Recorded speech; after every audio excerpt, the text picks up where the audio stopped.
그럼 이런 회사들의 그 저기 뭐냐 그 저기 기준 저 PBR 저 부채 고배당의 부채 비율 자 숫자를 이제 설명을 드릴게요. 자, 저 PBR의 기준점 뭐냐 1배예요. 자, 상황에 따라서 회사가 너무 괜찮으면 1배가 좀 넘더라도 저기 늘 수가 있어요. 그걸 감안해. 근데 기준점이 뭐예요? PBR이 1배 이하. 근데 0.9%, 0.5%, 0.2%짜리 회사들이 대한민국에 널려 있어요. 이런 종목을 우선적이에요. 1배 이하. 일명 빨갱이 종목이라고 하죠. 빨갱이 종목이죠. 자, 두 번째가 뭐냐? 저부채. 자, 부채율이 빚이 적어야 돼. 빚이 많으면 픽픽 쓰러져요. 순식간에. 옛날 IMF 때 다 겪었죠. 그러면 그 기준점이 어야 되냐? 부채 비율 60%. 왜냐하면 예전에 봤지만 60%라는 부채 비율이 제일 안정적인 부채 비율. 안정적이면서도 어떻게 해요? 이게 저기 레버리지가 잘 쓴 안정적으로 레버리지 잘 부채 비율이 60%예요. 그래서 저 부채 비율은 어떻게 60% 이하. 상황에 따라서 약간 넘어가도 포트폴리오에다 넣을 수가 있어요. 하지만 어떻게 기준점은 60% 이하. 자, 이게 저 부채의 기준점은 어떻게 60% 이하. 아니, 그럼 뭐 은행주나 이런 애들은 다 1000% 넘는데 안 사요. 일단 뭐 1000% 넘으면 아무리 회사가 뭐 좋고 뭐 난리 난다 해도 전 절대로 안 가.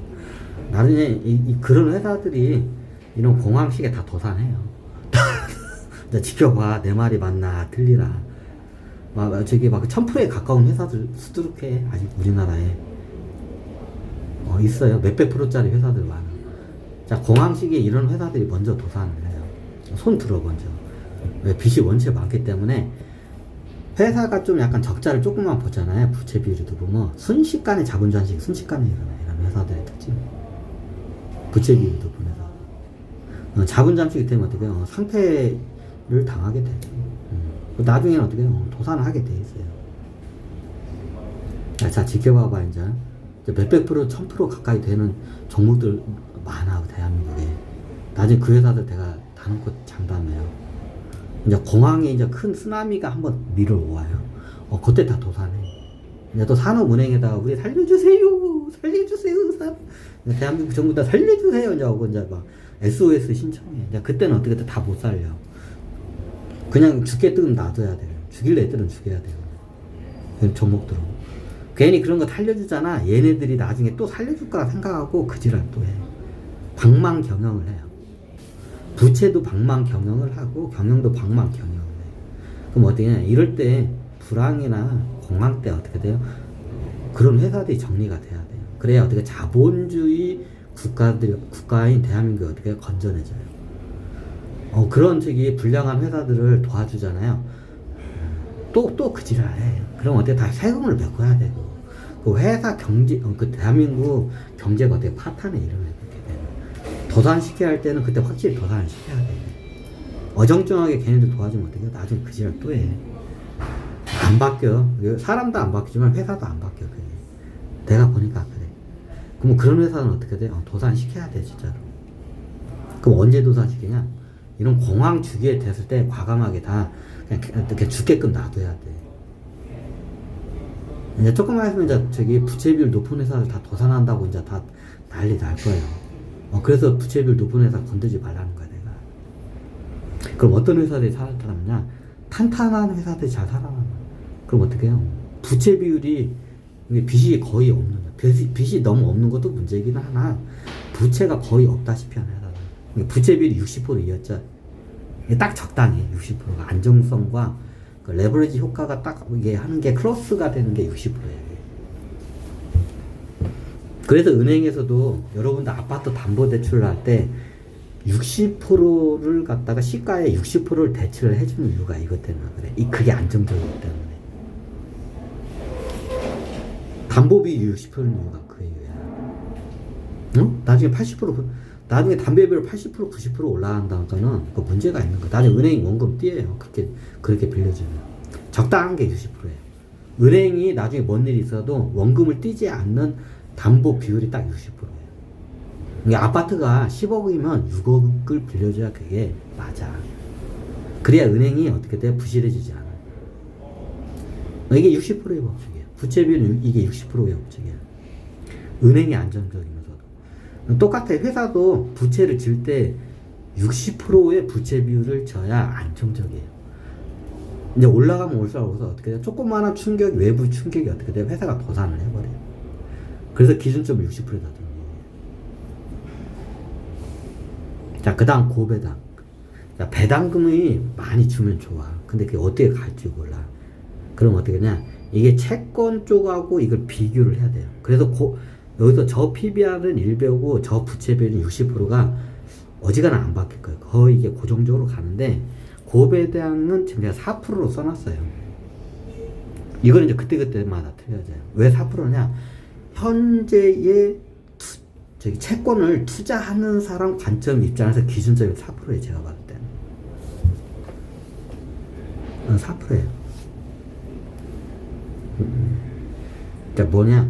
미국의 기준금리, 미국의 10년물 장기 채권, 국채, 그리고 회사채, 뭐 기타 등등 여러 가지 전 세계적인 그 채권이 많아요. 그걸 다 감안했을 때 대한민국은 또 국제적인 요소와 대한민국의 요소를 합쳤을 때는 4%가 지금 적당해요. 자, 이게 올라갈 수도 있고 내릴 수도 있어요. 요거는 약간 그때그때마다 틀려져요. 고배당률이 이거는 근데 현재의 관점으로는 4%가 적당해. 이게 4%가 보면 요즘 여러분들 길거리에 가면 이런 뭐 신협이나 새마을금고나 저축은행에서 예금을 갖다가 유치를 해요. 그러면 보통 얼마냐? 4%대예요. 피부에 와닿는 그 예금 금리가 이제 이 금융권 예금리가 4%대로 왔다 갔다 해요. 아마 제1 금융권 애들은 2%에서 왔다 갔다 할 거예요. 2%대일 거예요. 3%가 넘는 데가 별로 없을 거야. 자, 왜 그냐? 아니, 걔네들은 왜 똥배짱이에요? 이유는 간단해요. 얘네들은 어차피 한국은행에서 3.5%로 내주기 때문에 그래서 이제 5대 은행이라 했죠. 시중 5대는 어떻게 해요? 한국은행에서 기준금리를 어떻게 해요? 싸게 어떻게 빌려줘요. 그러니까 어렵게 영업하면서 얘네들 입장에서 어떻게 돼요? 어렵게 예금 영업하면서 그렇게 할 필요가 없어요. 왜? 한국에서 3.5%를 싸게 빌려주니까. 그러면 새마을금고나 왜 제2 금융권은 왜 4%대 4% 이상 예금금리를 왜 하냐? 한국은이 안 빌려주니까 얘네들은. 그럼 어떻게 얘네들 대출 내서 먹고 살아야 할 거 아니야? 그럼 예금금리를 갖다 유치를 받아야 돼. 그럼 예금을 받으려면 많이 줘야 돼, 금리를. 그게 어떻게 4%예요. 4%는 줘야 예금이 들어와. 그럼 국민은행에다가 사람들이 국민은행, 신한은행, 하나은행 같은 이런 4대 은행이라고 하죠. 4대 은행에다가 돈 안 맡겨요, 사람들이 잘. 예금을 안 해요. 왜? 이자가 원체 싸니까. 맡기긴 맡기는데 잘 안 맡겨요. 한 2%대일 거야. 3%도 안 줘요. 자, 이유는 간단해요. 걔네들은 또 대출 장사하려면 예금, 얘네들은 어떻게 돼요? 한국은행에서 3.5%로 빌려주기 때문에 굳이 그 예금 경쟁을 할 필요가 없어요. 얘네들. 독과점 회사야, 얘네들도. 이게 문제예요. 이게 배짱 장사야, 얘네들 진짜. 자, 이게 4대 은행이 있어요. 국민은행, 신한은행, 하나은행, 뭐지? 하여튼 까먹었어. 머시기은행, 이게 4대 은행. 얘네들은 한국은행에서 어떻게 해요? 기준금리에서 빌려줘. 그러니까 어떻게 돼요? 우리가 예금금리, 가만히 있으면 알아서 들었는데 예금금리 영업을 하면서 3.5%에서 4%까지 우리가 고객들한테 예금금리 줄 필요가 없어. 왜 한국은에서 3.5% 주는데 안전빵으로. 어떤 실용 예금 요런 관점이야, 얘네들. 독과점 업체 이것도. 근데 어떻게 저축은행 이런 데는 어떻게 한국에서 안 빌려줘. 그러니까 대출을 일으켜서 애들 마진을 보려면 예금을 갖다가 유치를 받아요. 그게 지금 4%예요. 시장에서 지금 움직이는 게 보통 4%예요. 예금금리. 응? 그러면 얘들 국민은행 얘네들은 아쉬울 게 없어. 예금 유치할 게 아쉬울 게 없어. 왜? 한국은행에서 3.5%로 싸게 빌려주는 거야. 그럼 얘네는 어떻게 해요? 그냥 니네들 그냥 예금 하려면 하고 말라면 말어. 그게 이제 저기 2점 몇 프로야. 그래서 2점 몇 프로야. 그래서 배짱장사야 얘네들이. 4대 은행이 그래서 배짱장사야. 왜 한국은행에서 어차피 3.5% 그쪽이 돈 찍어서 주는데 뭐든 우리가 저 시중은행 애들하고 4%막 이상씩 그 예금금리 그 유치를 왜 3.5%에 저기 한국은행에서 주는지 우리가 총 맞았어야? 이래. 그러면 예금 하려면 막하고 말라면 말아. 그래서 2.4%. 4대 은행이 예금금리가 이유가 그거야. 생리가 그래. 은행 생리들이. 자, 여기서 봤을 때 시중의 예금 금리가 4%는 줘야 어떻게 돼요? 예금 통장에다 바뀌어. 지금 상황이 그래. 내가 보니까 그래, 전체적으로. 그래서 고배당에 이게 저기 배당률을 갖다 기준점은 어떻게 돼요? 예금 금리에다 기준을 잡고 한 거예요. 이게 지금 시중에서는 예금 금리가 4% 정도는 줘야 은행에서 예금이 들어와요. 그 시중은행은 어떻게 돼요? 얘네들은 예금 유치 안 한다. 한국은행에서 3.5% 싸게 주니까. 근데 이게 저기 한국은행에서 안 빌려주는 은행들 많아. 저축은행이나 생활금융들. 그럼 얘네들은 예금을 이렇게 해야 돼. 그럼 어떻게 돼요? 4% 이상, 4%는 줘야 예금이 들어와. 이유는 간단해. 그래서 지금은 시중 예금 금리가 4%를 보기 때문에 배당률을 4% 이상, 4%로 고정으로 잡고, 지금 4%로 기준으로 잡고 가는 거야. 이거는 이제 그때그때 금리에 따라서 이게 이제 포지션이 바뀌어야 되고.